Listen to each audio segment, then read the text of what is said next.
Привет, друзья! Меня зовут Дмитрий Куликов, и это моя новая серия передач про бизнес.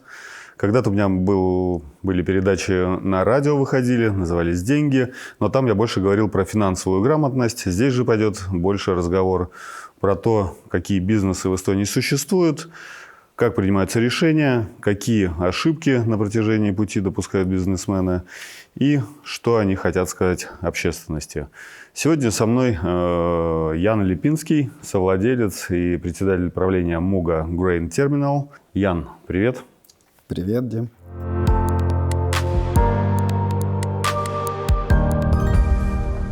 Простыми словами, объясни нам, чем занимается сегодня зерновой терминал, который является, наверное, одним из ключевых в странах Балтии.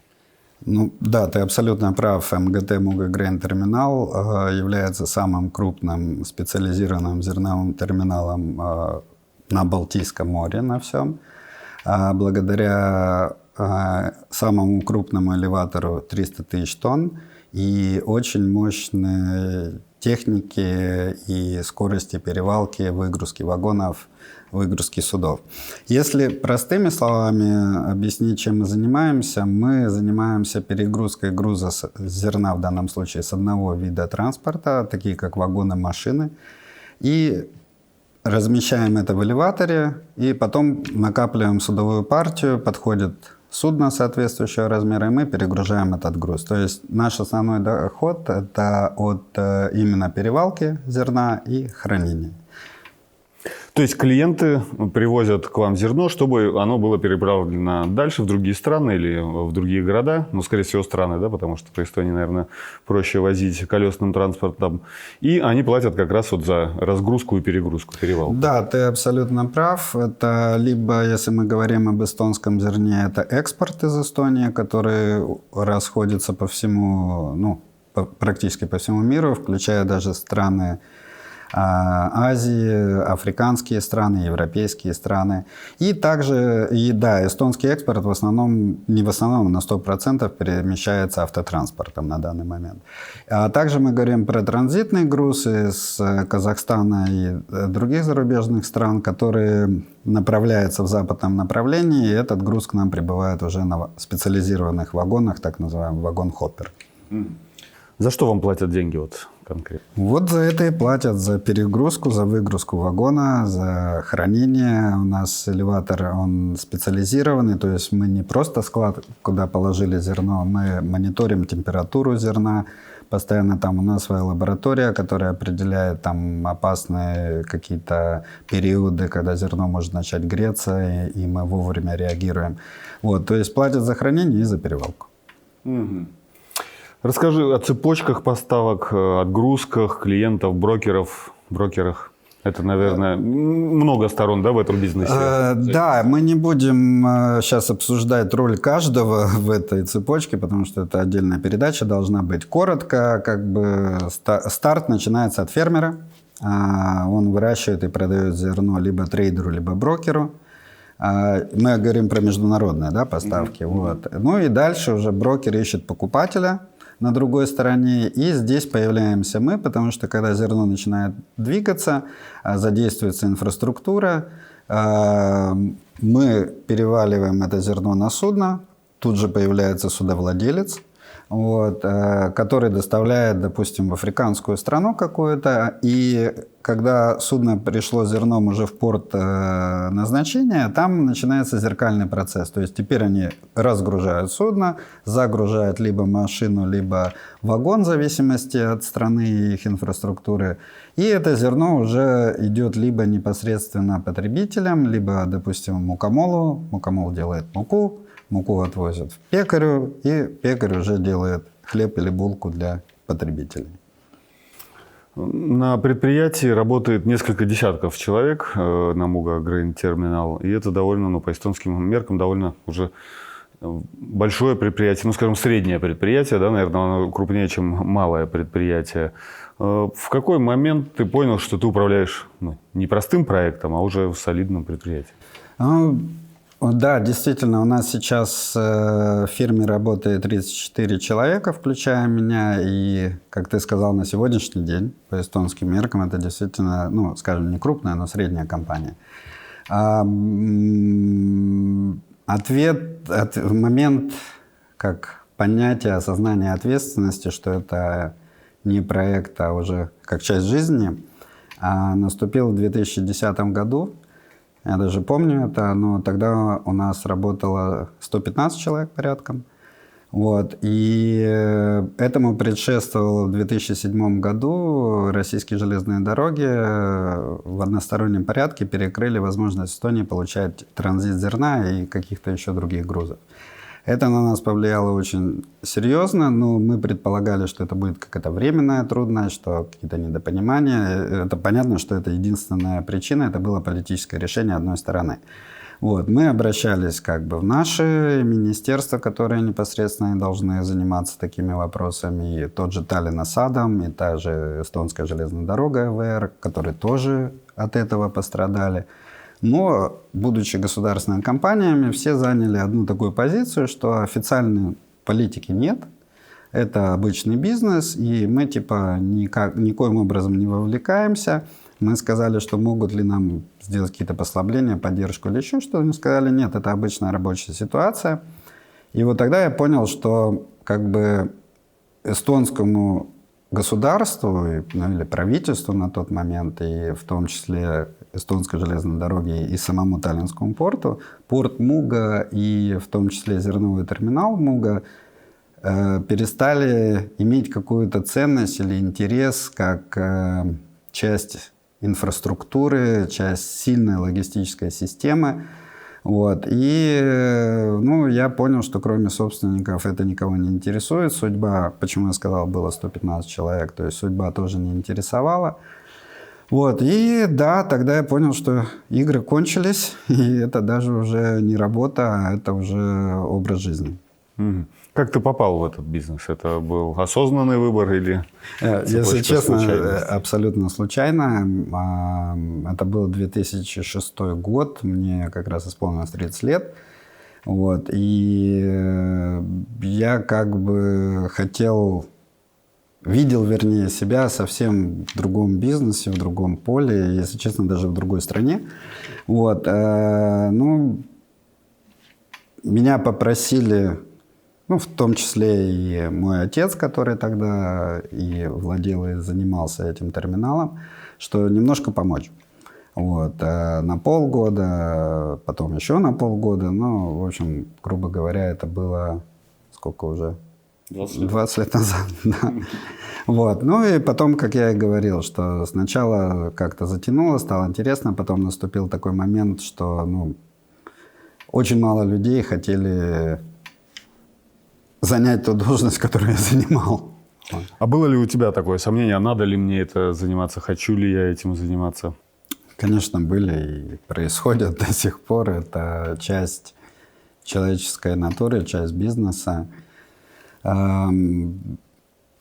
Были, ну, иногда было, что это просто какая-то слабость, устал, там, такой легкий психоз. Вот. И ситуации до сих пор происходят, которые, ну, действительно иногда заставляют тебя задуматься, а правильно ли ты живешь, правильным ли путем ты идешь, и вообще, ну, действительно, насколько тебе надо. Но если у нас эти сомнения возникают не только в работе, и в жизни, и в семье, и если каждый раз, как бы, когда такой вопрос возникает, бежать и прятаться, ну, тогда я так понимаю, что и бизнесом не надо заниматься, да и о карьере какой-то думать. Вот. Да, страшно, да, трудно, да, иногда прямо невозможно, но надо справляться. Силы находятся, да, все-таки, да.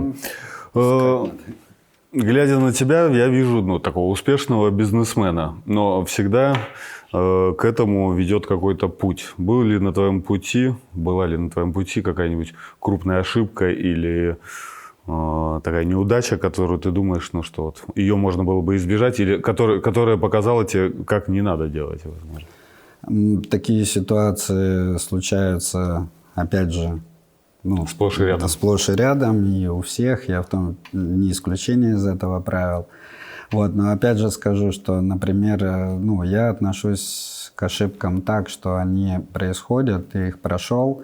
Как есть такая поговорка, что если последствия ошибки можно исправить, то это не ошибка, а опыт. Вот, естественно, конечно, заранее лучше не относиться ко всему так, но потом уже философски можно. Вот, но я скажу так, я не буду какие-то примеры приводить конкретные. Значит, финансовые потери или какие-то шаги, которые приводили к не очень хорошей сделке, где-то там невыполнению обязательств, выплате компенсации и так далее, это все часть бизнеса. Считать, что это ошибка, нет, это неправильное решение, это неправильный выбор, где-то промедление, где-то наоборот поспешили. Самые большие ошибки, которые сильно ранят, и не только как профессионала, но и как человека, и имеют также материальные последствия негативные, это люди. Это партнеры, это работники. Вот. И здесь вот действительно, как, ну, можно сказать слово ошибка, потому что, ну, опять же, ну, ладно, партнеров не всегда выбираешь, но если выбираешь и пошло не так, это все-таки больше твоя проблема. Но вот с людьми, например, часто иногда думаю, что человек более целеустремленный, более ответственный, более сильный, и он будет отстаивать твои интересы, и ты его назначаешь на какую-то ответственную должность и так далее, а там, ну, как бы позиция и зарплата – это все, что меня интересует. Вот, поэтому, да, это немного ранит, но в целом, как я и сказал, ошибок не надо бояться, лучше их не совершать, но не надо бояться. Можно ли задать такой вопрос, какая была самая дорогостоящая, ну, в деньгах, если можно, там, сумму, например? За один раз? Да, или да. В итоге? Или в итоге, ну, что-то, что ты можешь... Мне проще один раз сказать, это было свыше 200 тысяч евро. Это человеческая ошибка моего подчиненного. Угу. Был ли момент, когда ты думал, ну все, закрываем терминал? Было. В 2007 году было, в 2010 году было. И потом было, ну, когда один бьешься, ну, есть такая поговорка, один в поле не воин. Но да, это абсолютно верно, но и один все-таки воин. Поэтому, ну, даже простая вещь, что драка настолько интересная, что как-то неудобно из нее выскакивать. Поэтому хочется все-таки посмотреть, чем это закончится. И несмотря на какие-то трудные моменты, ну, надо отдохнуть и дальше идти. На этой положительной ноте сделаем небольшую паузу и вернемся вскоре к вам.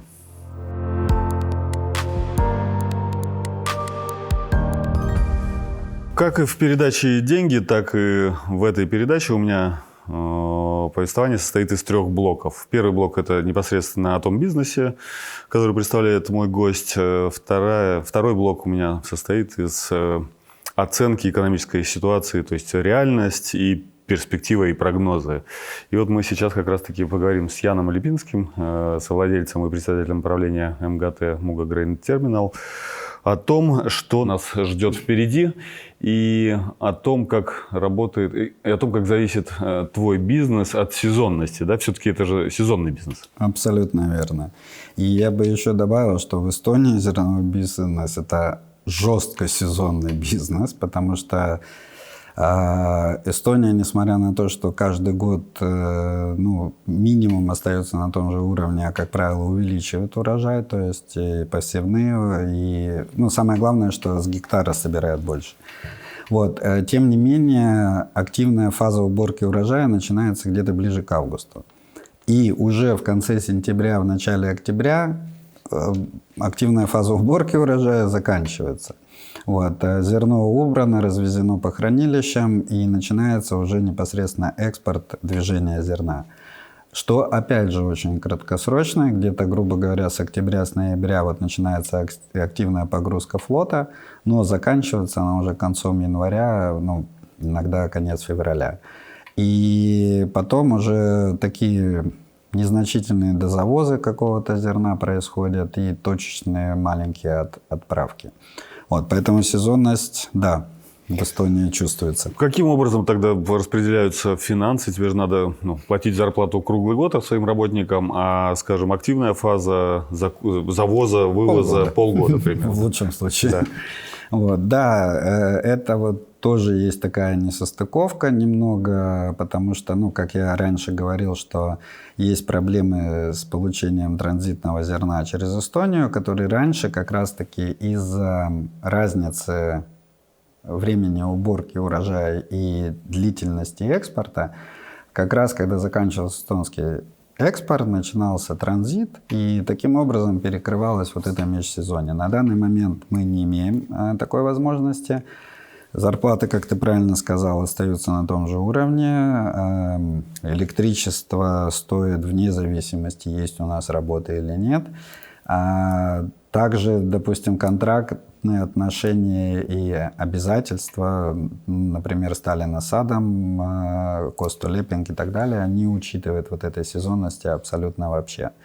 И этим как бы у нас очень серьезная проблема из-за этого, потому что мы, во-первых, и проигрываем внутренней конкуренции в порту Муга, потому что все наши конкуренты, которые в 2019 году правление запустило в порт, они универсальные терминалы, то есть они могут работать, ну, практически все грузы, кроме там наливных и каких-то очень опасных там.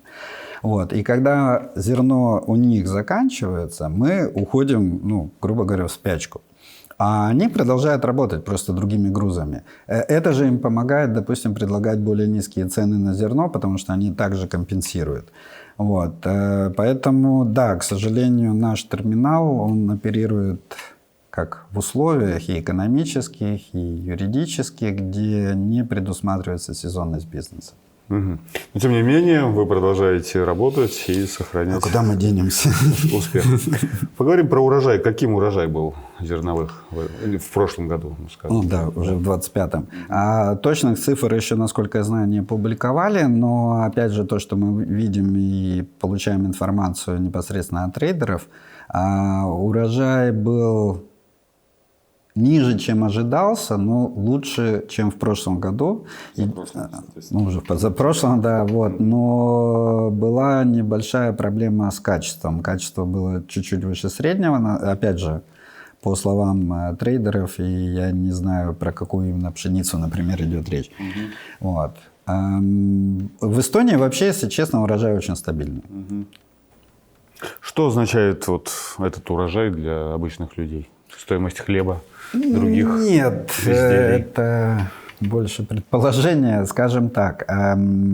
Эстония в плане зерна, муки, хлеба и так далее, мы самодостаточные, очень. Потребление в Эстонии, если не ошибаюсь, на сегодняшний момент точно не знаю, но порядком 600-800 тысяч тонн в год. А урожай, опять же, если брать только зерновые, там, пшеница, ячмень, гречиха, там, еще что-то, составляет порядка где-то 1,3-1,2 миллиона. То есть должно произойти реально что-то такое существенно глобальное, катаклизм природное, чтобы затопило, все вымерло. И то каждый год сталкиваемся то с засухой, то слишком много воды. Поэтому это сильно на Эстонию не влияет. Эстония сначала обеспечивает себя, что уже не может повлиять на цену, и только потом начинает экспортировать. Если бы мы, допустим, все вывезли и потом сказали, ой, у нас нету, тогда да. Ну, как я понимаю, что глобальные события на твой бизнес влияют. Если мы вспомним 2007 год, то это и самый яркий пример. Конечно, очень наверное. влияют, и не только как бы глобальные там военные события, политические решения, принимаемые нашей страной, природные условия, опять же, что в какой части мира был хуже урожай, это влияет, попадаем ли мы в эту логистическую цепочку или нет. Если, допустим, вокруг нас везде избыток, у нас тяжелый год. Вот. Кроме если в Эстонии очень большой урожай, тогда мы back in business. Можно ли планировать в твоем бизнесе на несколько лет вперед? Можно и нужно, обязательно, без хорошего плана и четко. Ну, потому что план это, во-первых, не просто там план действий или там что ты скажешь, как ты будешь реагировать и так далее. При составлении плана вы как бы уже прокачиваете ситуацию в будущем. Если в составление плана добавить там риски, угрозы, возможные потери, возможное поднятие КБ-макса, вот, возможное поднятие цены на электричество и так далее, то это очень даже полезно, потому что вы уже как бы не просто на бумаге это имеете, а вы в процессе даже понимаете, что что-то не так важно, что-то важно. В общем, короче, обязательно надо, но кучу переменных надо учитывать в наше время. Климатические условия невозможно, наверное, предсказать, или можно? Ну, надо учитывать, что они повлияют. Какое из них, неизвестно, но повлияет. Относительно недавно это было с визитом в Казахстане. Чего удалось достичь, заключить, может быть, контракты какие-то? Да, я был в составе делегации, это был государственный визит нашего президента Кариса в Казахстан, где он встречался с президентом Токаевым. Вот, и сопровождала большая бизнес-делегация как со стороны Эстонии, так и со стороны Казахстана. Вот, и, значит, что нам удалось заключить, я не могу там много рассказывать, но в целом мы заключили вместе, с эстонской стороны это был Таллинский порт, АЭС Таллин Асадам и наш зерновой терминал, мы заключили с казахстанскими партнерами меморандум о предоставлении надежного транзитного коридора для экспорта казахстанских зерновых, который предусматривает фиксированный тариф по Эстонии для казахстанских экспортеров, который предусматривает льготы в плане, опять же, тарифов или условий каких-то использования нашего зернового терминала.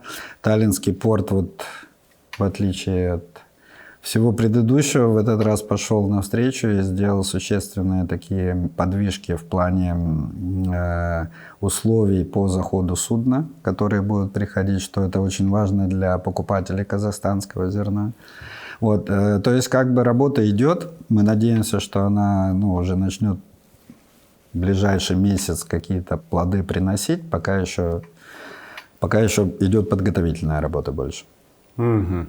То есть положительно. Положительно, да. По крайней мере, меморандум. Одно скажу, Эстония готова, мы готовы. Сейчас вот все больше от наших казахстанских партнеров. Давай немножко сменим тему. Инфляция, реальная экономика. Инфляция нас била последние 5 лет, наверное, очень сильно из разных источников. Сейчас она вроде немножко успокоилась, но уже пора бы, да? И насколько вообще зерно и агросектор играют в инфляции свою роль? Статистика говорит, что вроде успокоилась, но мне кажется, что это потому что так надо сейчас говорить, и это не какая-то теория заговора или разговор на кухне, это действительно так и есть, потому что она выходит немного из-под контроля, не немного, а уже так существенно, и планов по ее стабилизации нет. Действия, допустим, правительства, которые мы видим, они не говорят о том, что кто-то пытается стабилизировать инфляцию, замедлить рост цен особенно. А зерно в данном случае, как бы кому не хотелось утверждать и защищаться этим, не влияет на цены, по крайней мере, это точно. Составляющая зерна, вот именно то, что фермер производит в булке, от 15 до 25% всего. А если, допустим, у фермера поднимается цена, это не значит, что поднимается стоимость булки на 15-20%. Нет, она плавает. Основные расходы – это электроэнергия, логистика, накрутки мукомолов, накрутки пекарей, накрутки магазинов. Вот. Налоги. Налоги, опять же, да. Поддержка агросектору. Если, как говорится, фермер поднимает цены, у него действительно есть причина. Поверьте, это не те люди, которые там хотят купить себе третий Геленваген и вторую квартиру в Испании где-то. Нет, они повышают цены, когда им действительно очень трудно. Через полгода-год какие прогнозы на инфляцию, на экономику? Будет ли расти экономика у нас? Вот в этом году уже различные Центробанк и другие банки вроде обещают, что рост у нас предполагается. Я немножко уже выразил свое отношение к цифрам, которые у нас публикуются. и как, и зачем. Если так реалистично, трезво, объективно с экономической составляющей, как я вижу, или какой небольшой прогноз на 12 следующих месяцев или год, про полгода не буду говорить, потому что это получится такой краткосрочный оптимизм. Вот.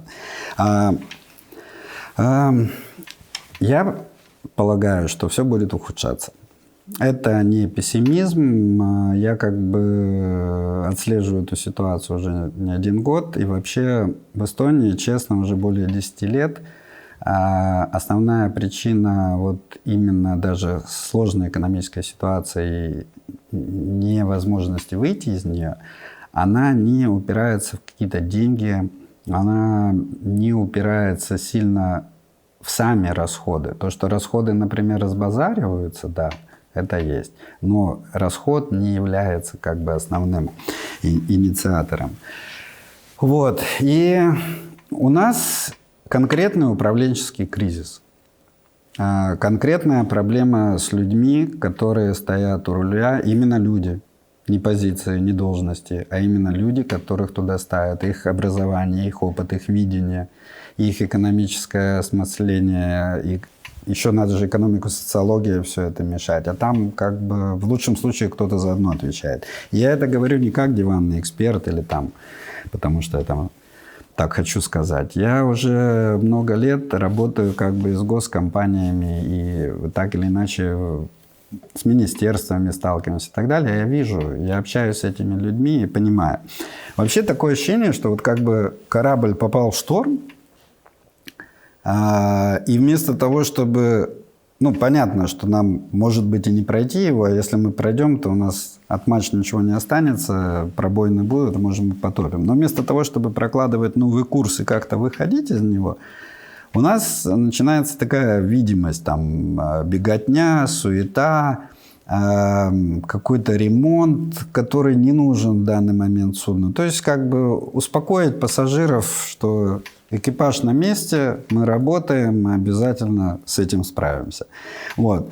Опять же, это, по мне, так не очень правильно. И в то же время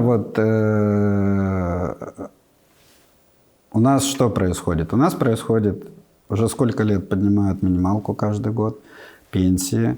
Это все, наверное, хорошо в других условиях. Никогда ты борешься с инфляцией. Мягко говоря, этим людям надо прочитать учебник по экономике, кто принимает решения. Потому что, подняв минималку на 100 евро, государство, я скажу прямо, обманывает людей. По-другому никак. Потому что она тут же эти 100 евро забирает у него в коммуналке. Или на заправке. Или в магазине. То есть раньше до такой политики было повышение зарплат, регулировал бизнес. Бизнес платит из того, что он зарабатывает. Он не испытывает иллюзий, и он никого не заставляет платить больше, чем надо. Вот. И, например, давайте возьмем любую частную компанию в Эстонии, даже без названия, и скажем, что, допустим, у них 100 работников там. И завтра фирма зарабатывает очень серьезные прибыли, и работникам устанавливают зарплату 10 тысяч евро каждому. Как это повлияет на цены в Эстонии? Никак. Люди, которые работают на этом заводе, будут ценить свою работу, будут тратить кучу денег, ездить по заграницам и все. Но ни для кого другого хлеб дороже не станет.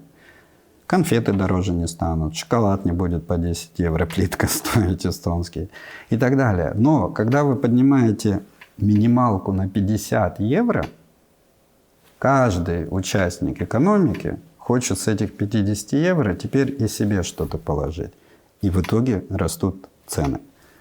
Вот. К сожалению, у нас многие, кто назначается на свои позиции, это люди, которые,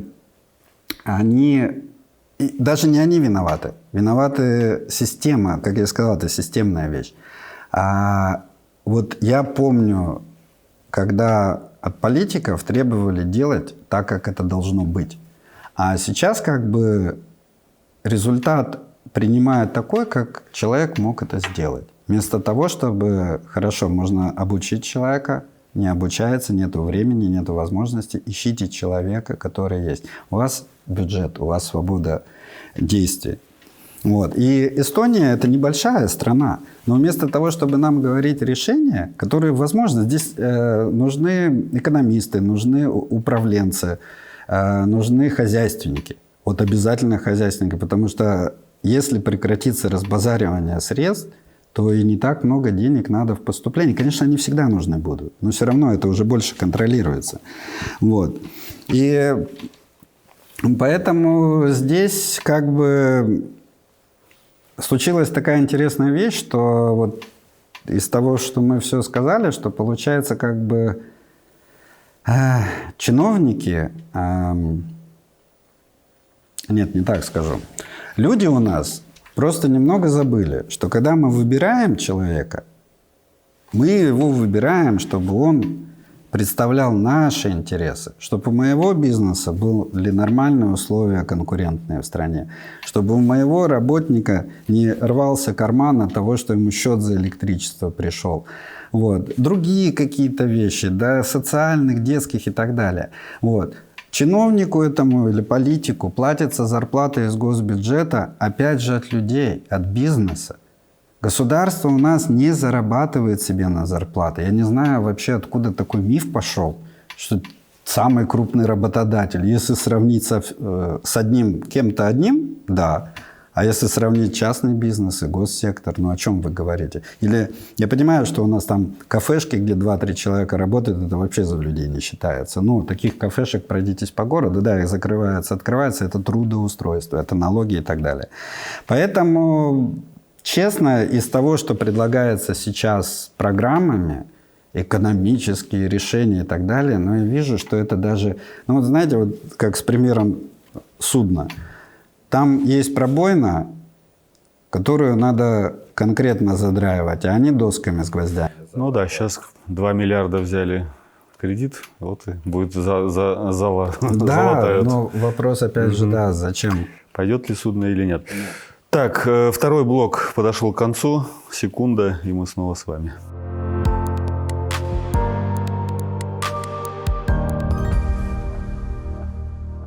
Так, ну что, переходим к третьему блоку.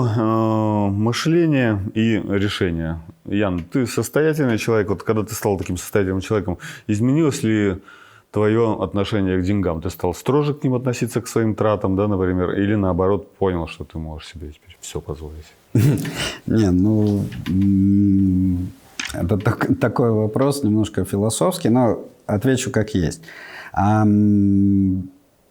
Позволить себе все, даже если можешь, ну, если ты нормальный человек и заработал эти деньги, а не просто нашел на улице или тебе свалилось на голову, ты помнишь, как это сложно, ты знаешь, какие могут быть трудности, ты знаешь, как можно влететь и так далее. Конечно, ты уже с деньгами относишься аккуратнее. Ты начинаешь вольно-невольно формировать какой-то запас.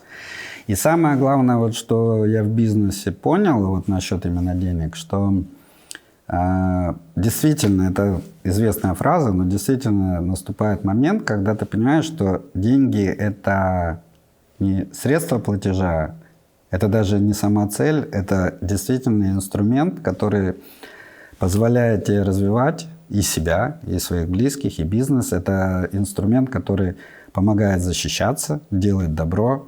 Это инструмент очень важный стратегический. Вот. Поэтому, да, конечно, меняется отношение. Если, ну, скажем, отбросить философию, какое бы финансовое решение универсальное ты бы порекомендовал вот нашим слушателям? Универсальное решение я не знаю. Если кто-то знает, мне тоже скажите. Я очень хочу это универсальное решение. Как копить, не знаю, если или откладывать 10%. Мы говорим про бизнес или про людей? Ну, я думаю, все вместе, потому что бизнес все-таки тебя заставляет принимать решения за людей, ты несешь ответственность за этих людей, да, и, соответственно... Ну, советы я даю все-таки да. как бы... Ну, ладно, я такой более-менее, как ты сказал. Поскольку у нас передача про предпринимательство, давай бизнес-совет и потом личный совет. Честно, в данных условиях, в которых мы находимся, экономика, политика, геополитика, глобальные проблемы, которые происходят, очень зависит от сектора, очень зависит от ситуации, но в двух словах, по крайней мере, как вот по своему бизнесу, я бы сказал так, что сейчас время, ну, может быть, выживать, ну, не прямо там с последних сил выживать, хотя и так приходится, но если у вас есть стабильный доход, радуйтесь этому очень, но тихо и аккуратно, не надо кричать об этом для вашего же блага. Потом не бегите расти, не повышайте без нужды или необдуманно зарплаты. Не выплачивайте дивиденды больше, чем они вам нужны, потому что действительно времена лучше не станут, вот поверьте мне. И сколько и когда понадобится, вы никогда не знаете. Вот, поэтому здесь, как бы, я бы сказал так, стабильность надо ценить, рост очень аккуратно и желательно на свои деньги. Да, свои терять всегда больнее, но дешевле немножко, чем банк там или еще так далее. Для людей, ну, что я могу сказать, если вы бизнесмен, то я уже как бы дал совет, если вы работник или домохозяйка, или вы занимаетесь каким-то профессиональным спортом, не знаю, имеете свой доход. Я не силен в крипте и в инвестициях, поэтому туда даже не буду. Я вам скажу, как я вижу. Держитесь за то, что приносит вам сегодня доход. Цените это, старайтесь удержаться, если там приемлемые условия и так далее. Не мечитесь, не ищите, что там на 300 евро вам дали больше зарплату. Проверьте, что это за компания, что это за фирма. Она может закрыться через месяц. Вот, поэтому здесь действительно, как это, ну, в нашем формате можно. Главное не дергаться. Стабильность – признак мастерства. Да, тоже правильно. Последний вопрос. О чем тебя редко спрашивают, что на самом деле, ну, вот, важно в бизнесе? Есть такой какой-нибудь вопрос? Не знаю. Честно, не знаю. Но что важно в бизнесе, все важно. Даже мелкие детали важны. Не знаю, вот так вот какую-то одну вещь не могу назвать. Комплексно, да? Да, это комплекс, абсолютная система. Наверное, одна вещь – самодисциплина, самоотдача. Да, это банально звучит и как лозунг какой-то, но, скажем так, я думаю, ни один человек не продержался длительное время на работе, вне зависимости от позиции, только на мотивации. Это хорошо, да. Да, действительно. Что, друзья, это была первая передача «Бизнес Бридж». В гостях у меня был Ян Липинский, совладелец и председатель правления Muga Grain Terminal. Спасибо, Ян, тебе за твое время. Подписывайтесь, ставьте колокольчики, распространяйте. В общем, все по фэншую.